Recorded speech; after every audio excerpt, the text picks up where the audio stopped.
Hello everyone. In this video, we are going to solve some unsolved questions given in your textbook, page number 102. There are 5 questions given there, unsolved questions. So let us see the first question. Distinguish between speed and velocity. Okay, this is the first question given there. Distinguish between speed and velocity. So we have actually discussed about speed and velocity. What is speed? It is a distance travelled by an object in a given interval of time. What is velocity? Displacement of an object in a given interval of time. Now, speed doesn't have any direction. That is, speed is a scalar quantity.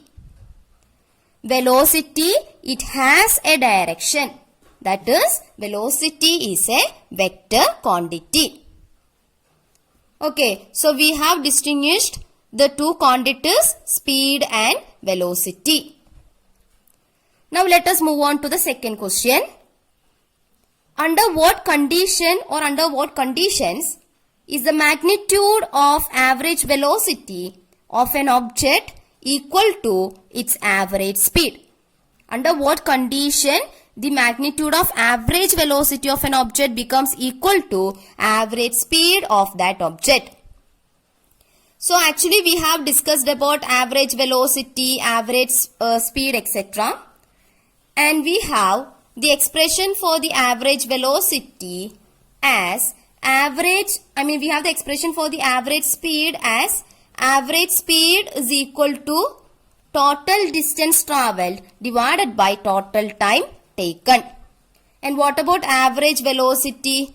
Average velocity is equal to displacement divided by total time taken. So when these two will be equal, you see in both the expressions total time taken is there on the in the denominator. Okay, then if the total distance travelled and the displacement are the same, then average speed becomes equal to average velocity, no? Okay, so if the total distance travelled and displacement are the same, then average speed of an object will be equal to the average velocity. Okay. Now, let us move on to the next question. What does the odometer of an automobile measure? Automobile means a car. Okay, what does the odometer of an automobile measure? A speedometer measures the speed of an automobile, speed of a car, speed of a bike. And odometer, it actually measures the distance travelled or covered by an automobile or by a car. Okay, so odometer is used to measure the distance travelled or covered by an automobile. Now, let's see the next question. What does the path of an object look like when it is in uniform motion? When an object is in uniform motion, its path will be a straight line path. When the object is in uniform motion, its path will be a straight line path. Now, let us discuss the last one. During an experiment, a signal from a spaceship reached the ground station in 5 minutes. So, let us take this as the ground station, okay, and this as the spaceship. Then during an experiment, a signal from a spaceship reached the ground station. So, a signal from the spaceship reached the ground station in 5 minutes. So, the time is given as 5 minutes. Okay, the time taken by that signal to reach the ground from the spaceship is given as 5 minutes. What was the distance or what is the distance of the spaceship from the ground station? So, we want to measure the distance between spaceship and the ground. That is, we want to measure this distance. I am taking the distance between the spaceship and the ground as s. Now, the signal travels at the speed of light, that is 3 into 10 raised to 8 meter per second. So, the speed of that signal is given as 3 into 10 raised to 8 meter second raised to minus 1. That means meter per second. Okay, there is a spaceship here and the ground or the surface of the earth. Then, a signal that travels from the spaceship to the ground. The time taken by that signal to reach the ground is given as 5 minutes. We want to calculate the speed of that signal with which it travels is given as 3 into 10 raised to 8 meter per second. We want to calculate the distance of the spaceship from the ground station. That is, we want to calculate s. So first of all, while you are doing a numerical, you write what all things are given to you. Then you check whether all the units are in SI or not. So here the speed of that signal is given in meter per second or meter second raised to minus 1. So that is the SI unit, no problem. Now you see the time. Time is given as 5 minutes.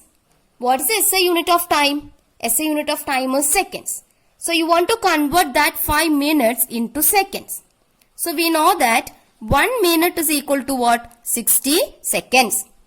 So 5 minutes is equal to 5 into 60 seconds. 5 into 60, 300 seconds. Okay, so here you can write the time as 300 seconds. Now, what is the formula to calculate, or what is that equation which relates the speed, distance and the time? We have one such formula, no? Speed is equal to distance traveled divided by time taken. V equal to S by T, where V is the speed of that signal, S is the distance traveled by that signal, and T is the time taken by that signal to reach the ground from the spaceship. Okay, so first you write the equation that is known to you, V equal to S by T. What you want to calculate actually? S, distance traveled. So now you rearrange this expression. That is, you can write S is equal to what? I am taking T to this side, so that goes to the numerator. So V into T. Okay, distance S is equal to V into T. Now what is V? 3 into 10 raised to 8 into what is T? 300 seconds. Okay, so distance between the spaceship and the ground, that is S is equal to 3 into 300, 3 into 3 9, 2 zeros 900 into 10 raised to 8. Okay, this 900 can also be, either you can write 900 into 10 raised to 8. It is a distance, no? So what will be the unit? Meter. Okay, you have taken the time in SI units and speed in SI unit. So you will get the distance in SI unit. SI unit of distance is meter.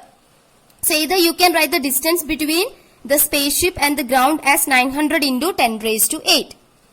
Or you can write it as what? This 900 can be written like this, no? 9 into 10 square. What is 10 square? 10 into 10, that is 100. 100 into 9, 900. Into 10 raised to 8. Okay, that can be written as 9 into 10 square into 10 raised to 8. What is that 10 square into 10 raised to 8?